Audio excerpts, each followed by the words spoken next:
အမောင်ရီရှိနေလေဘယ်သူမှမဝေဖန်ရဲတော့တဲ့အထိအရှိန်အဝါကြီးလာခဲ့တဲ့မြစ်တာရှင်ပရိုဟိတမင်းသမီးကြီးခိုင်နှင်းဝေပရိသတ်များအားလုံးပဲမင်္ဂလာပါရှင်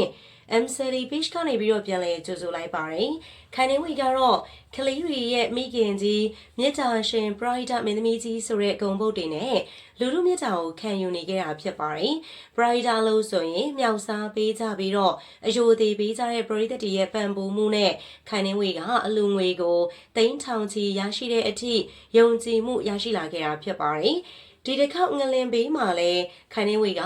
အလူငွေသိန်းပေါင်း3သိန်းအထိရအောင်စူးစမ်းနိုင်ခဲ့တာဖြစ်ပါတယ်အလူငွေသိန်းပေါင်း3သိန်းအထိလက်ခံနေရတဲ့ခိုင်နှင်းဝေကသိန်း30ကိုမပေးချင်တဲ့သူအဖြစ်သတ်မှတ်ခံနေရတာဖြစ်ပါတယ်သိန်း30မှားလွှဲမိတာကိုနေရွှေညာရွှေနေခဲ့တဲ့ခိုင်နှင်းဝေရဲ့အမားလို့သာအားလုံးကဆွဆွဲနေကြတာဖြစ်ပါတယ်ခိုင်နှင်းဝေကအလူငွေတွေကိုမှန်မှန်ကန်ကန်စီမံခန့်ခွဲနိုင်တာမျိုးမရှိတဲ့အပြင်ပွင့်လင်းမြင်သာမှုရှိတာမျိုးမရှိဘူးဆိုပြီးတော့အပြစ်တင်ကြတာဖြစ်ပါတယ်ခိုင်နှင်းဝေကဒီပြဿနာတွေကိုပွင့်လင်းမြင်သာစွာမရှင်းလိုက်ရပါဘူးတစ်ဖက်မှာအမျိုးသမီးကစိတ်ရှုပ်တာကြောင့်ပတ်စံသိန်း30မယူတော့ဘူးဆိုပြီးတော့ဆုံးဖြတ်လိုက်တာကြောင့်ပါခိုင်နှင်းဝေကလည်းအချိန်အတော်ကြာလူရှိရနေပြီးတော့ပျောက်နေခဲ့တာဖြစ်ပါတယ်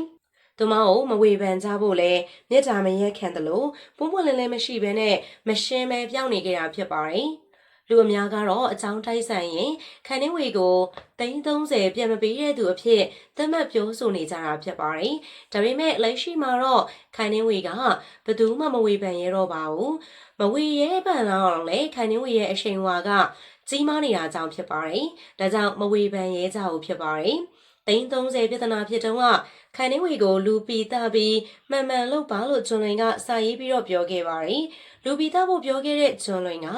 အထိန်သိမ်းခံလိုက်ရတဲ့သတင်းတွေပြန့်နှံ့လာခဲ့တာဖြစ်ပါတယ်လက်ရှိမှာဂျွန်လွင်တယောက်စစ်ဆေးမင်းမြတ်ခံရပြီးတော့အထိန်သိမ်းခံရတယ်ဆိုပြီးတော့သတင်းတွေကတောင်းလျှောက်ကိုထွက်လာခဲ့ပါတယ်ဒါကြောင့်မို့ဒီကိစ္စကခိုင်နှင်းဝေနဲ့ဆက်ဆက်နေမယ်လို့အားလုံးကတစ်ထစ်ချယုံကြည်နေကြတာပါဒါအပြင်ဝေဖန်သူတချို့က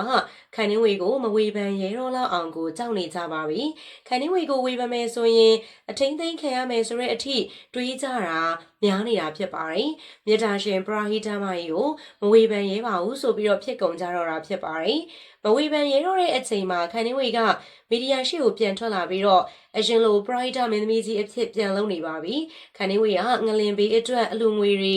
ဆက်ကောက်နေတာဖြစ်ပြီးတော့အခုဆိုရင်သိန်း3သိန်းအထိကိုရရှိသွားပြီဖြစ်ပါတယ်အလူငွေသိန်း3သိန်းအထိများသွားတာကြောင့်ဒုမအနေနဲ့အလူငွေတွေကိုထိထိရောက်လူတန်းပေးသွားအောင်မှာဖြစ်ပါတယ်